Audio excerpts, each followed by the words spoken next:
Most terribly cold it was. It snowed, and was nearly quite dark and evening. The last evening of the year. In this cold and darkness, there went along the street a poor little girl, bareheaded and with naked feet.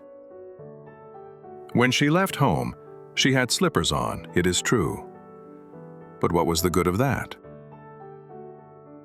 They were very large slippers, which her mother had hitherto worn. So large were they. And the poor little thing lost them as she scuffled away across the street because of two carriages that rolled by dreadfully fast. One slipper was nowhere to be found. The other had been laid hold of by an urchin, and off he ran with it. So the little maiden walked on with her tiny naked feet that were quite red and blue from cold. She carried a quantity of matches in an old apron, and she held a bundle of them in her hand. Nobody had bought anything of her the whole livelong day. No one had given her a single farthing. She crept along, trembling with cold and hunger, a very picture of sorrow, the poor little thing. The flakes of snow covered her fair hair, which fell in beautiful curls around her neck. But of that, of course, she never once now thought. From all the windows the candles were gleaming, and it smelt so deliciously of roast goose, for you know it was New Year's Eve. In a corner formed by two houses, of which one advanced more than the other, she seated herself down. Her little feet she had drawn close up to her, but she grew colder and colder. And to go home she did not venture, for she had not sold any matches and could not bring a farthing of money. From her father she would certainly get blows, and at home it was cold too, for above her she had only the roof through which the wind whistled, even though the largest cracks were stopped up with straw and rags. Her little hands were almost numbed with cold.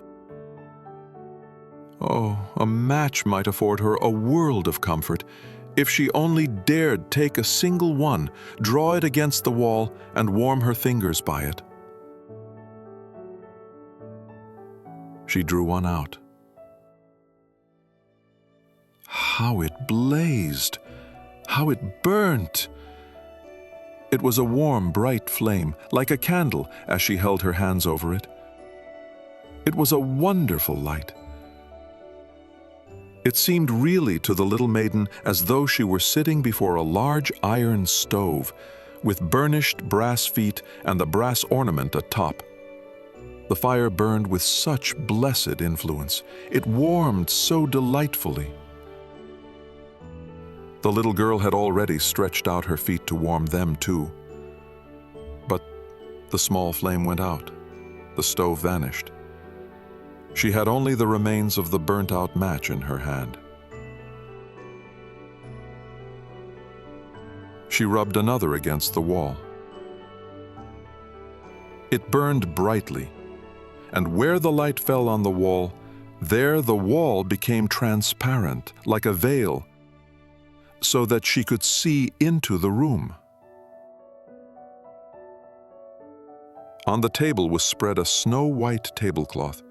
Upon it was a splendid porcelain service, and the roast goose was steaming famously with its stuffing of apple and dried plums.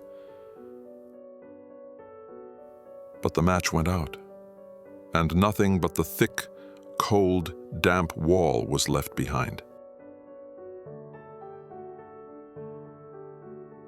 She lighted another match. Now there she was, sitting under the most magnificent Christmas trees.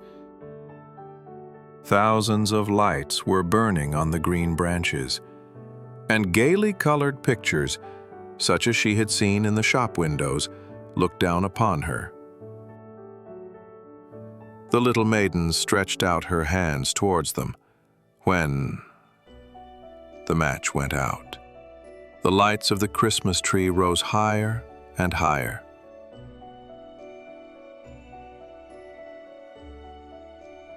She saw them now as stars in heaven. One fell down and formed a long trail of fire. "Someone is just dead," said the little girl, for her old grandmother, the only person who had loved her, and who was now no more, had told her that when a star falls, a soul ascends to God. She drew another match against the wall. It was again light,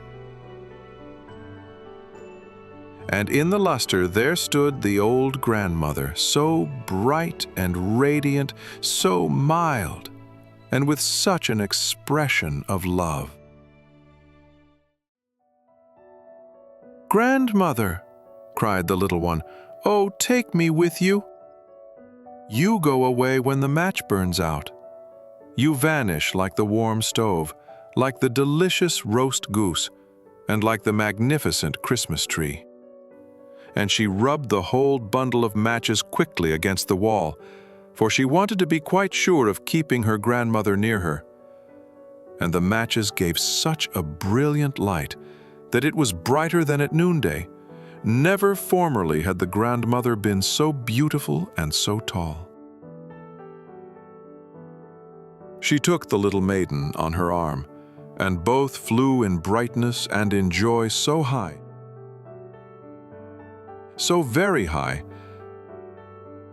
and then above was neither cold, nor hunger, nor anxiety. They were with God.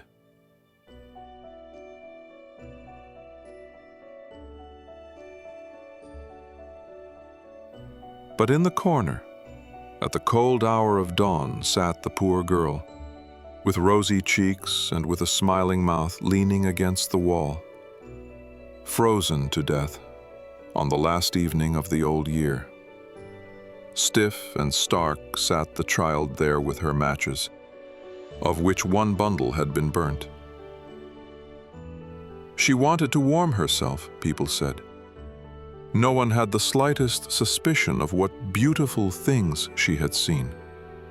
No one even dreamed of the splendor in which, with her grandmother, she had entered on the joys of a new year.